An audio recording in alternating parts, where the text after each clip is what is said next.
কেন জানি এরকম জীবনটা আমার আর ভালো লাগে না। যেদিকে তাকাই শুধু সেদিকে শূন্য আর শূন্য, শূন্য ছাড়া কোনো দিকে ভরপুর দেখি না। আমার জীবনটা আল্লাহ কেন যেরকম করে তৈরি করছে আমি নিজেও বলতে পারি না। তো যেতটুকু আছে আলহামদুলিল্লাহ, কিন্তু মানুষ এত নিষ্ঠুর হয়, মানুষ এত পাষাণ হয়, সেটা মানুষ না দেখলে কখনো বুঝতে পারতাম না। সবই তো আল্লাহ তৈরি, সবই তো আল্লাহর দান, তাই না? কিন্তু মানুষকে যে এত অবহেলা করে তা আমি কখনো বুঝতে পারতাম না। যদি আল্লাহ আমাকে দুনিয়াতে পৃথিবীতে না পাঠাতো তাহলে আমি বুঝতাম না যে আমি মানুষের কতটা অবহেলার পাত্রী। হ্যালো গাইস, কী অবস্থা? আশা করি সবাই ভালো আছেন। আজকের একটা নতুন ভিডিও নিয়ে চলে আসছে আপনাদের মাঝে। আশা করি আপনার আজকের ভিডিওটা অনেক ভালো লাগবে। তো ভিডিওর শুরুতে যে কথাগুলো বলছি, কথাগুলো বলার অবশ্যই অনেক কারণ আছে। কেন যে আমার মতো সেই বুঝবো আমার কথাগুলোর মানে কি। আমি যদি আপনারা আমার বিষয় জানতে চান অবশ্যই আপনাদের সাথে শেয়ার করব। আপনার ভালোবাসা মানুষ কখনো কি আপনার সাথে সবসময় দুর্ব্যবহার করে, সবসময় খারাপ ব্যবহার করে, সবসময় আপনাকে অবহেলা করে, সে কি করে না করে সবসময় আপনাকে এড়িয়ে যায়, কিছু না বলে চুপচাপ থাকে, তাহলে আপনি যদি কখনো জানতে চান তাহলে তো তার কাছে খারাপ, তাই না? তো সেই পরিস্থিতিতে আমি দিন কাটাইতেছি। কেন জানি না আমার জীবনটা এরকম হয়ে গেছিলো বলে আমি নিজেও বলতে পারি না। আমি এরকম একটা সুন্দর জীবন চাইছিলাম যাতে আল্লাহর কাছে আমি সব যেরকম চাইতাম ওরকম যাতে একটু পাই, কিন্তু ওরকমটা পাই নেই। তারপরও শুকরিয়া আল্লাহর কাছে। তারপরও আমি কেন জানি না মনে হয় আমার চারপাশে সব কিছু শূন্য আর শূন্য।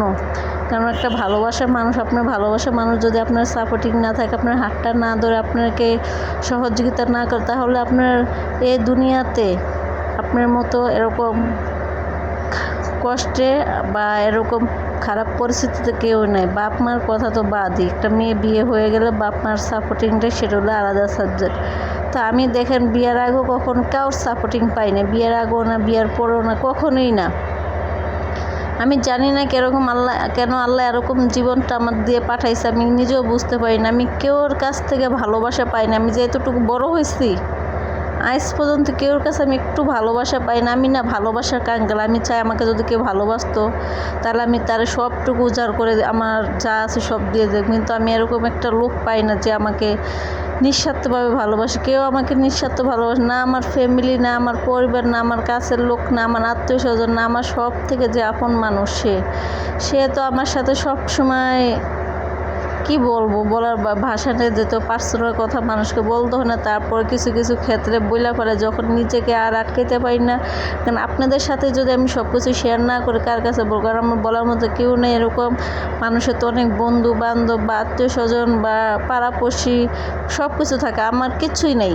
আমি মনে করেন একবারে নিঃস্ব, আমি একা। আমার মতো মনে এরকম অভাগা, এরকম পোড়া কপালে দুনিয়াতে কাউরি নাই। যার জায়গায় সে বুঝে। আমার জায়গাটা আমি কোন পরিস্থিতিতে আছি সেটা আমি একমাত্র ভালো বুঝি। যদি আপনার জায়গায় আপনি বুঝেন, অবশ্যই আমার জায়গাটাও আপনি একটু হলেও বুঝতে চেষ্টা করুন। না আসলে একটা মেয়ে মানুষ কেন ভিডিও করতে হয় সেগুলো কথা হলো, তাহলে তার পরিস্থিতিটা কীরকম খারাপ যাইতেছে।